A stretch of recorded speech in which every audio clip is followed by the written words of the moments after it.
Good evening. You're watching Primetime News on TV1, bringing you the news. I'm Thero Singha. Just before we start off, let's take a look at your headlines this evening.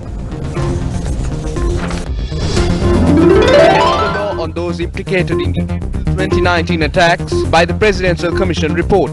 Cardinal requests during Easter Mass. Hatred can only be dispelled by love, Pope Francis says in his Easter message. National New Rice Festival held in Anuradhapura under the patronage of the President. Trade unions of the energy sector reveal a new plan to purchase power from 3 private power plants. The world over celebrated the Holy Resurrection of Jesus Christ today. According to the Catholic faith, Lord Jesus Christ resurrected on Easter Sunday after he was put to death on Good Friday. Special security had been put in place as masses took place in churches across the country in line with Easter Sunday. Archbishop of Colombo, His Eminence Cardinal Ranjith, presided over the Holy Saturday Mass at the St. Lucia's Cathedral in Keppetiyagoda yesterday. Relatives of those who lost their lives during the 2019 April 21st attacks and those who were injured in the bombings were among those who participated in the masses. Lamps were lit at the St. Sebastian's Church in Keppetiyagoda in remembrance of those who lost their lives in the deadly attacks that struck the country on the 21st of April. His Eminence Cardinal Ranjith was among those present at the occasion. Devotees turned out in large numbers to attend the Mass at St. Anthony's Church in Kochikade. A Mass was held at the Zion Church in Batiklo as well. A song was released at the St. Sebastian's Church in Moratua in remembrance of the victims of the April 21st attacks.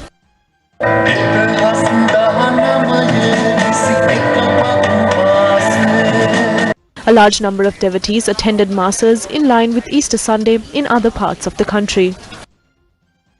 Issuing a statement, the Bishop of Colombo, Right Reverend Dushanta Rodrigo, said that the phrase new normal is apt to describe the present situation. He noted that a new normal will be the one that makes us live in the present but always looking back to what was before and hoping that the future will be better. The Bishop of Colombo pointed out that situations in life take one by surprise and that it often occurs when people don't take heed of early warnings. The statement recalled that the resurrection of Jesus Christ was a life-changing encounter not with the past but with the present.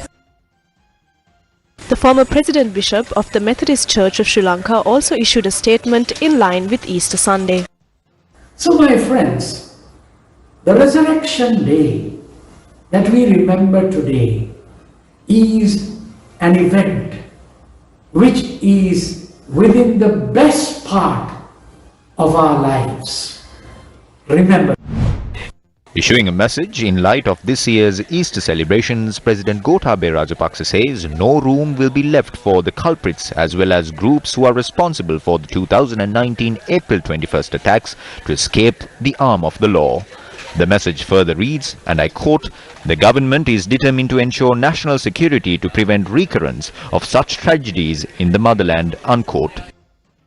Prime Minister Mahinda Rajapaksa in his Easter message says the investigations that are underway into the 2019 April 21st attacks will be carried forward without any hindrance until those responsible for the attack are brought to justice as expected by the Christian community. The Prime Minister adds investigations on the attacks are moving forward swiftly under the incumbent government to bring the perpetrators of the attacks to justice. The Prime Minister has strongly condemned the attacks with the same intensity as before. Opposition leader Sajith Premadasa has stressed that no one can evade the responsibility of the 2019 April 21st attacks. In his Easter message, the opposition leader adds investigations into the attacks should be swiftly conducted with integrity and transparency, adding justice should be served to the victims of the attacks. Meanwhile, the Archbishop of Colombo, His Eminence Cardinal Ranjith, expressed these views following a Mass at St. Anthony's Church in Kochikade this morning. Sometimes we feel ashamed. There is speculation that the former president is going to contest election. Doesn't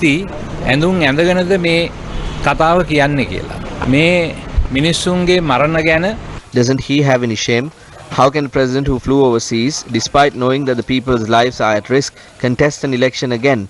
He is a party leader. This is a big problem. Therefore, I have a request from the government. The Commission's report has identified him as a wrongdoer. Therefore, there is no need to delay taking action against him. We hope that he will do the needful. Secondly, a senior DIG in the Central Region is facing accusations of not taking the relevant action despite having prior information.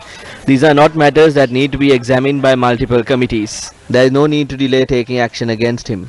We hope that he will do the needful. Secondly, a senior DIG in the Central Region is facing accusations for not taking relevant action despite having prior information. These are not matters that need to be examined by multiple committees. The report has highlighted these details clearly and named them. Therefore, legal action must be initiated. Why are there delays in doing that? The blood of the people was splattered on the walls of the churches. The report on the April 21st attacks has identified the leaders and those responsible for failing to prevent this carnage as a result of not fulfilling their duties. Why is this being delayed by months and years? This is my question to the President and the government. Certain politicians who are linked to the incident are roaming freely. Investigations must be carried out into them. An analysis must be carried out to examine the financial transactions involving their bank accounts and identify the impact of their relationships. These politicians are in Parliament. This includes who maintain cordial ties with Saharan. We will take to the streets if the law is not enforced before the 21st. We will not remain silent on this. Remember that. The leaders of this country must remember that. If they are planning to protect certain individuals by appointing multiple committees, that would mean that this is a lawless state. Therefore, I am requesting to avoid engaging in such activities. I wish to remind the relevant leaders to avoid trying to conceal their wrongdoings. It is time for them to go home. How can they ask for responsibilities if they don't fulfill their duties? තමන්ගේ වගකීම් ඉෂ්ට නොකර දැන් වගකීම් ඉල්ලන්නේ කොහොමද? The National New Rice Festival was organized by the Ministry of Agriculture and the Agrarian Services Department under the patronage of the chief incumbent of the Atmasthana, Venerable Dr. Pallegama Siriwimala Thero.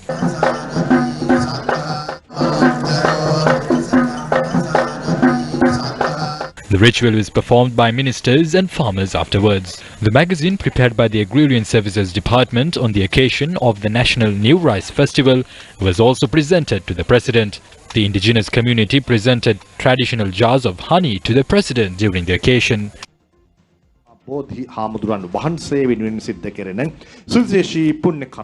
The President then called on the chief incumbent of the Atmasthana, Venerable Dr. Pallegama Siriwimala Thero. Meanwhile, the Kanugahawawa model village constructed by the Sri Lanka Air Force was declared open by the President today. The village had been constructed based on a request made by locals during the discussion with the village program in Keppetiyagoda. The President handed over 12 houses to area residents and a teacher's quarters to the principal of a school in the area.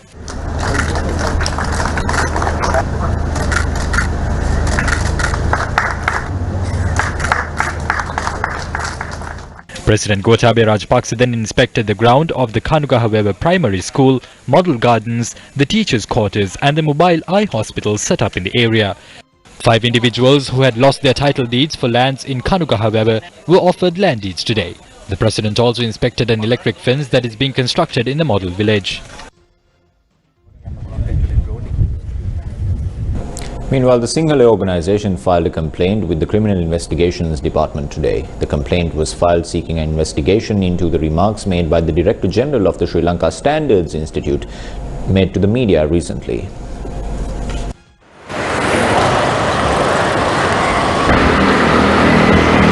Sri Lanka Pramiti Ayatane Adhyaksh General Siddhika Senaratna. The Director General of the Sri Lanka Standards Institute had made a controversial statement recently. We requested to commence investigations on the chairman of the Sri Lanka Standards Institute and Siddhika Senaratna. Oil continues to be imported, although the product is mired in controversy.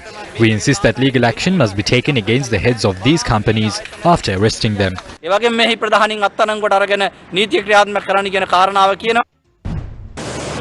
Sri Lanka Customs seized a consignment of imported coconut oil from a coconut oil refinery in Katana earlier today. According to the Director General of Sri Lanka Customs, retired Major General Vijitha Ravipriya, the substandard coconut oil will be brought to Colombo for re-exportation. The Ministry of Health has issued a directive for 95 containers of substandard coconut oil imported over the past 6 months to be re-exported. The directive has been issued following inspections carried out on containers of coconut oil brought into the country between October 2020 and the present from countries including the Philippines, Indonesia and Malaysia. Samples of coconut oil collected from several areas were tested today. The All Ceylon Traditional Coconut Oil Manufacturers Association had convened a media briefing today to elaborate facts regarding substandard coconut oil.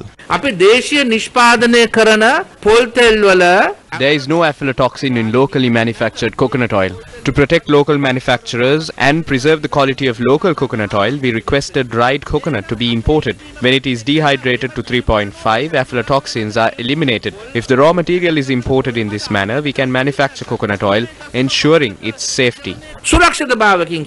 The All Ceylon Traditional Coconut Oil Manufacturers Association alleges a particular group has sabotaged attempts by the association to manufacture pure coconut oil, allowing substandard coconut oil to be imported instead. During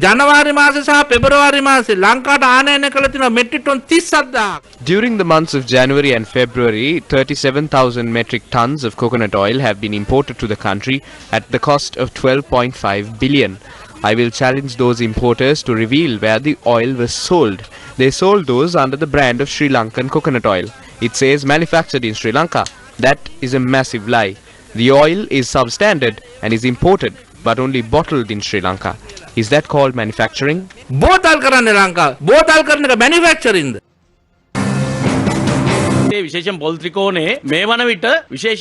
Close to 600 factories of local coconut oil manufacturers have been closed for a number of reasons. What is the government doing today? They came into power promising to motivate local dairy manufacturers and to build the local industry.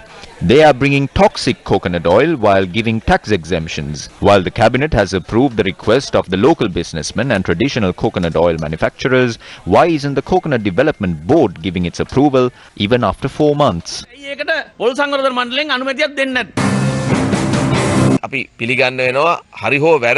We have to accept the fact that the public fears consuming coconut oil. There is fear and concern regarding the consumption of food. On the one hand, this situation is favorable since the people will be vigilant. However, the government cannot be in denial. As a government, it is not suitable for us to be in denial regarding these factors. The government must investigate this since the houses do not have machines to test coconut oil. That is the responsibility of the government. It is the government's responsibility to overlook the testing process. 2 houses were caught recently and were released to the storage facilities, but the court has issued a stay order. It is against this stay order that the 2 houses have been released. We would like to ask the President, how can that happen under the one country, one law concept? Meanwhile, parliamentarian Chamal has said that the sugar scam has caused losses amounting to more than 20 billion rupees. The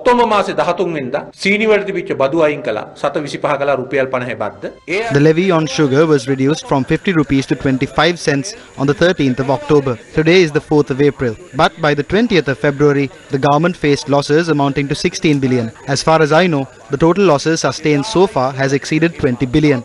Have they taken steps to stop the sugar scam? No. It has not been stopped, but certain government politicians claim that the loss would have been massive if the levy was not reduced. The Finance Ministry report states that sugar had been imported at 70 rupees and sold to Satosa at 127 rupees before being sold at 134 rupees in the market. They earn a profit by importing sugar at 70 rupees and selling at 134 rupees. The profits are more than what the government could have earned as revenue by retaining the levy at 50 rupees. That is because 70 rupees and 50 rupees adds up to only 120 rupees. In the country's history, no one has ever engaged in fraud and corruption at the cost of the food and medicine of the people by placing their lives at risk. It is true that this was done through roads, ports and power stations. We know that, but no one has committed fraud at the cost of the people's hunger or a pandemic.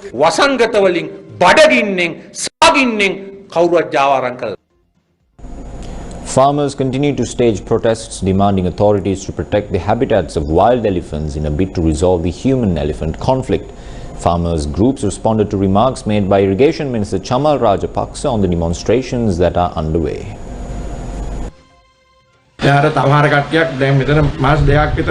Certain farmers have staged this satyagraha for nearly 2 months, urging authorities to install electric fences. When we inquired into this, we learnt that they are sleeping comfortably. That is because a non-governmental organization is pumping funds. As that's the case, I wish I could go to sleep there if I receive such funding.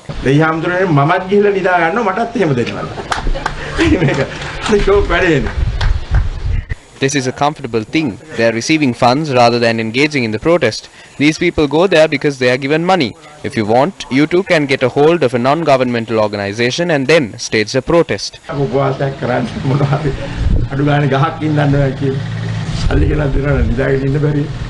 At least stage a protest to plant a tree. If money is given, what's difficult in just sleeping around? We are aware of the wild elephant issue.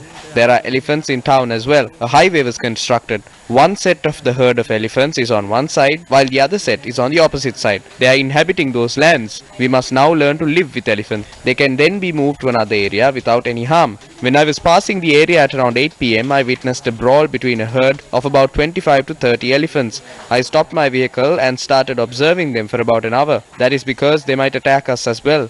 It was a beautiful sight to watch. We wouldn't be able to observe something if they were not there.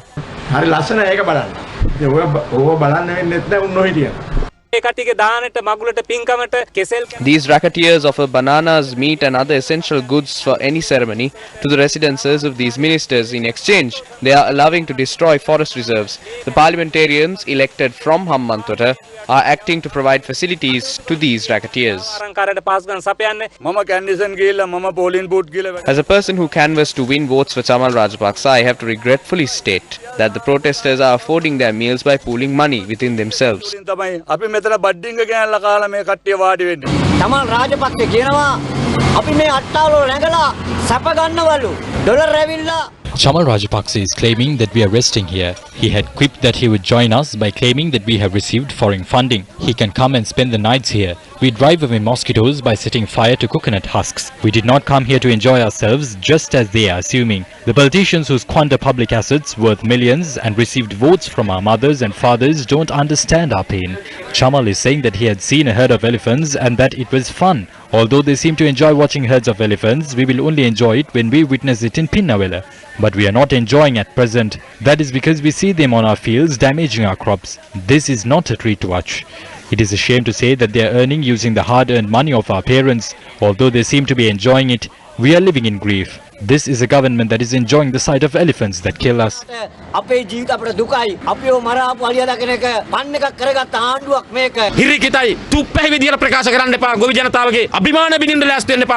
As the irrigation minister, you must not destroy the image of farmers by stooping to low levels. Instead of resolving the human-elephant conflict, the irrigation minister is ridiculing the Satyagraha. Instead of taking steps to protect the environment, they are making such statements after giving permission to clear forest lands and to dig up the earth on such lands. The NGOs that funded the government in its election to power have been allowed to clear lands. This is how they have given away lands to NGOs. The government has allowed massive expanses of lands to be destroyed in exchange for the assistance given by those groups involved in electing this government to power. The former president claimed that he learnt of reports through newspapers, but unfortunately the incumbent president is deaf and blind to all these problems.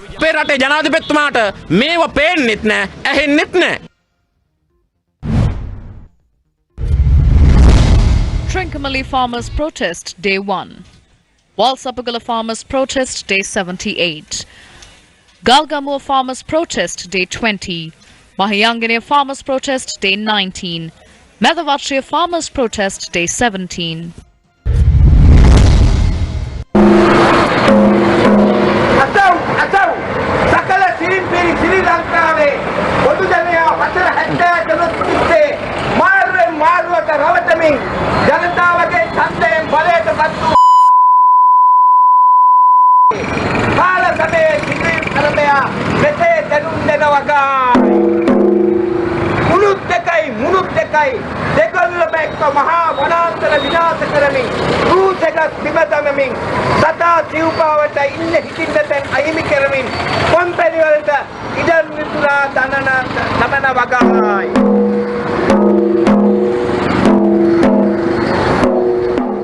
Farmers of Trincomalee launched a protest in support of the ongoing satyagraha carried out by the farmers of Valsapagala to gazette the proposed wild elephant reserve in HAMBANTOTA as planned earlier. The protest was carried out at the Trincomalee Anuradhapura junction. The protesters made several requests from the authorities, including a scientific solution for the human-elephant conflict. The satyagraha launched by the farmers of Valsapagala demanding the proposed wild elephant reserve to be gazetted was in motion for the 78th day today. As you can see, this house has been attacked by a wild elephant. Now this happened on the 31st of last month of March, and in the same way we brought you in the news yesterday that another house had been attacked by elephants, and elephants had robbed these people of the hard-earned food that they grow. Now as you can see, this is a common occurrence in areas like this, and this is something that they have to face on a daily basis. So the people's request is simple: gazette this elephant management zone and protect them from the elephants, and also protect the elephants from the farmers. The satyagraha launched by the farmers of Galgamur in support of the Valsapagala farmers entered its 20th day today. The satyagraha carried out by the Mahayangane farmers, extending their support towards the farmers of Valsapagala, was in effect for the 19th day today. The farming community of Gammana Pangara supported the protest as well. The satyagraha launched by farmers of Medavachia demanding solutions for the wild elephant conflict was in effect at the Medavachia town for the 17th day today. Meanwhile, the Minister of Education, Professor G.L. Peiris, travelled to Kandy today.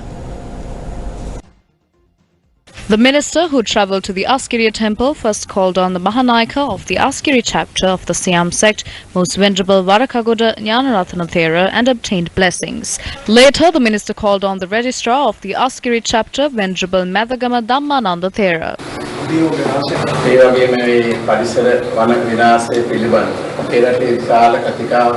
There is a wide discourse at present regarding large-scale environmental destruction taking place at present. We cannot ignore these.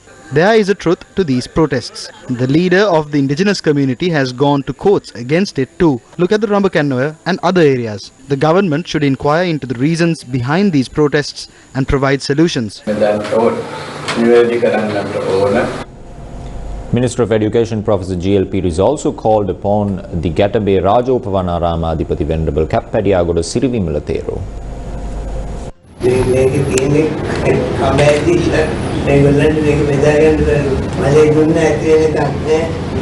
The people are taking part in a tug of war to obtain power. We gave them more than enough power. When they asked for the 20th, they got it. When they wanted the 19th, they got that too. They got the 2/3 as well. What else do they want? They will not be able to obtain the 2/3 ever again. If they were brought into power, they have to work using that power. Why can't they understand that? They think that it is not essential, but filling their pockets is essential for them. They started off promising the notion, one country, one law. But what has happened now?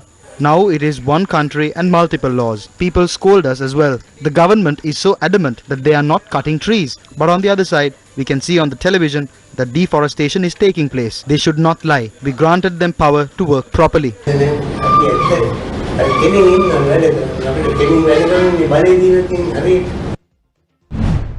Meanwhile, United National Party leader Ranil Wickramasinghe expressed these views on the construction of a reservoir along the borders of the Singharaja forest.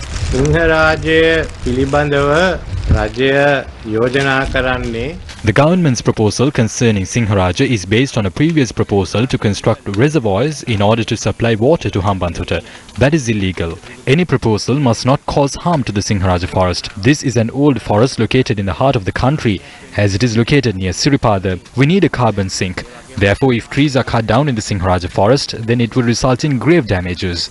Some are suggesting that 5 acres can be cut down and that trees can be planted on another land equivalent to that size. But these trees are 50, 100 or 150 years old. Therefore, the carbon sink created through these trees cannot be created in a 10 or 20 acre plot of land. The United National Party leader also expressed these views on the need to change the constitution and the electoral system of the country. The President has increased his powers through the 20th Amendment. So whatever you can stop through agitation, we should stop. Other than that, you are going to inherit a government, especially that will be in utter shambles. The economy, if you go on like this, and the administration, even the implementations or laws would have deteriorated. So let's be realistic. From there, you have to see how you can build the country up again. Now, we feel that our main issue today is what are the options and the alternatives you have for that. Now they've gone and tried to amend the fundamentals of a free economy, and in this time we are going to suffer. We brought the country to a certain level by 290. The economy was functioning, it was open, you had freedom. Now you tried, they opposed it, they came up with their own solutions. So now you are seeing the solutions. You have to change the constitution, you have to change the electoral systems. In one of your headline-making stories this evening, trade unions of the energy sectors revealed of a plan by the government to purchase power from private power plants.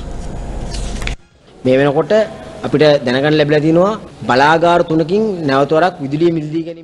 planning to purchase power from 3 power plants. According to what we know, they are attempting to extend the deals with AS Ambalipitia, AS Mathura and Asia Power. The 37th page of the policy statement, Vistas of Prosperity and Splendor, states that illegal power deals will be suspended. The deals of these power plants ended in 2015. The government is attempting to extend it further. The electricity mafia is currently ongoing. They have not obtained 700 megawatts of power from the 20th of March, but have purchased power from private power plants. They are attempting to loot the people's money. Meanwhile, the Central Bank of Sri Lanka has refuted media reports that it is planning to delay payments, including those on Sri Lanka development bonds. According to local media reports, the government has decided to adopt urgent measures to protect foreign reserves and to stabilize the rupee. This includes delaying payments due on Sri Lanka development bonds until next year and to defer the repayment of foreign currency loans by local private banks. However, the central bank had tweeted that the government or the central bank have not made plans to that effect.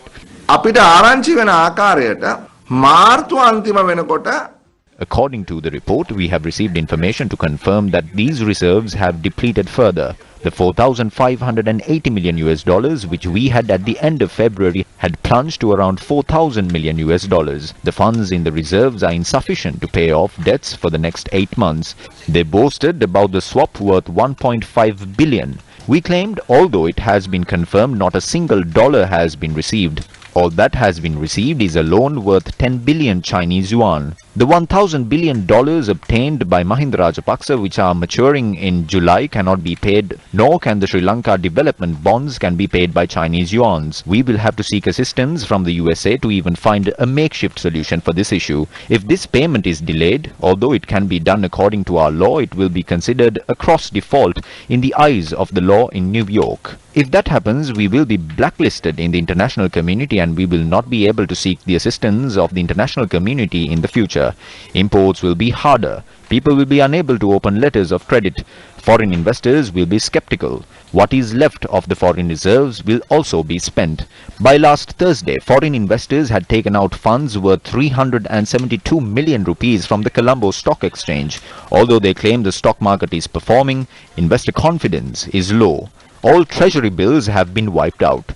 There were 600 to 700 million US dollars. I do not believe even $50 million are in it now. It is high time that the government comes clean and tells the truth to the people. Do not deceive them any further.